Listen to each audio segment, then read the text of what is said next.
வீட்டுக்குள்ளேயே இருக்காமல் கொஞ்ச நேரம் வெளியே ரிலாக்ஸாக உட்காரலான்னு பாய் வரைக்கும் சொன்னால் ஸ்டைலாக ஏதோ பண்ணுறேன்னு பண்ணிகிட்ருக்கான். சும்மா இருக்க வேணாமேன்னு சொல்லி ஏதாச்சும் கிராஃப்ட் ஒர்க் பண்ணலான்னு சொல்லிட்டு அவனோட திங்ஸ் எல்லாம் கொண்டு வந்து வச்சுட்டான் எல்லாத்தையும். நாங்கள் பண்ண போகிற இந்த கிராஃப்ட் ஒர்க்கை ஸ்கிப் பண்ணாமல் பாருங்கள். அதுக்கு முன்னாடி எங்கள் பிரியமான தோழி சேனலில் புதுசாக பார்க்குறவங்க சப்ஸ்கிரைப் பண்ணுங்கள். என்ன கிராஃப்ட் ஒர்க் பண்ணலான்னு யோசிக்கிற இந்த டைமில் இனியா க்ளே வச்சு விளையாட்டுட்டு இருந்தான். அந்த க்ளேவை எடுத்து அதை வச்சு தான் நாங்கள் இன்றைக்கி ஒரு கிராஃப்ட் ஒர்க் பண்ண போகிறோம். கொஞ்சம் அதை அப்படி இப்படின்னு அழுக்காக்கிட்டாங்க. சரி பரவாயில்ல, அதை எடுத்து சப்பாத்தி மாவு பேசுகிற மாதிரி நல்லா பிசைஞ்சு ஆளுக்கு ஒரு உருண்டை கொடுத்துட்டேன். அது அப்படியே இன்னும் கொஞ்சம் நேரம் உருட்டிட்டு கொஞ்சம் சாஃப்ட் ஆக்கிட்டா நம்ம ஷேப்புக்கு ஏற்ற மாதிரி செய்யலாம். ஸோ அந்த மாதிரி பண்ணி வச்சிட்டோம். இப்போ அந்த பெரிய உருண்டை எடுத்து கொஞ்சம் நல்லா தட்டி ஒரு பாடி ஷேப் கொண்டு வந்துடலாம். ஒரு குச்சி எடுத்து சென்டராக அதை வச்சுட்டு இருக்கிற அந்த சின்ன ரவுண்ட் எடுத்து தலையை ஃபிக்ஸ் பண்ணிடலாம்.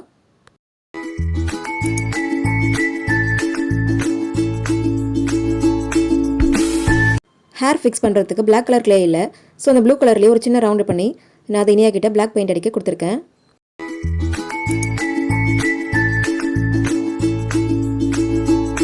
பேலன்ஸ் இருக்குது அந்த சின்ன உருண்டை எடுத்து கையும் காலம் செய்கிறதுக்கு குட்டி குட்டியாக ரோல் பண்ணி வச்சுக்கலாம்.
வயசில் களிமண் வச்சு விதவிதமான பொம்மைகள் செஞ்சு விளையாடுறது எனக்கு ஞாபகம் வருது.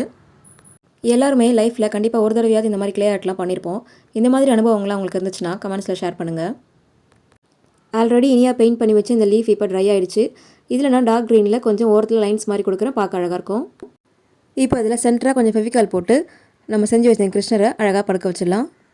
அரச மர இலையில் குட்டி கிருஷ்ணர் படுத்துருக்க மாதிரி அழகாக இருக்குது. வேஸ்ட்டாக இருந்த க்ளேயில் நாங்கள் சும்மா ட்ரை பண்ணோம். இனியா அண்ட் பவிக்கு டைம் ரொம்ப யூஸ்ஃபுல்லாக போச்சு. இப்போ குஷியில் நெல்லிக்காய் பறிக்க போயிட்டாங்க. இந்த கேப்பில் பேலன்ஸ் இருந்த க்ளேவை வச்சு ஒரு குட்டி பாட் செஞ்சுட்டு அதில் அவருக்கு வெண்ணெய் வைக்கிறோம். கூடவே செடியில் இருந்த ஒரு 2 மல்லிப்பூவை பறித்து வச்சுட்டோம். பசங்க ஆசையாக பறித்து அந்த நெல்லிக்கனியும் கூட வச்சுட்டோம். சின்ன வயசில் நிறைய பேர் இந்த மாதிரிலாம் செஞ்சு நம்ம விளையாடிருப்போம். க்யூட்டாக இருக்குன்னு பவி கையில் வச்சுக்க கேட்டான், கொடுத்தா என்னென்ன பண்ணிகிட்ருக்கான் பாருங்கள். நீங்களும் இந்த மாதிரி டிஃப்ரெண்ட்டாக ட்ரை பண்ணி பாருங்கள். இவர் அப்படியே தாளாட்டி தூங்க வைக்கிட்டோம். இந்த வீடியோ பிடிச்சிருந்தா லைக், கமெண்ட் அண்ட் ஷேர் பண்ணுங்கள். தேங்க்ஸ் ஃபார் வாட்சிங்.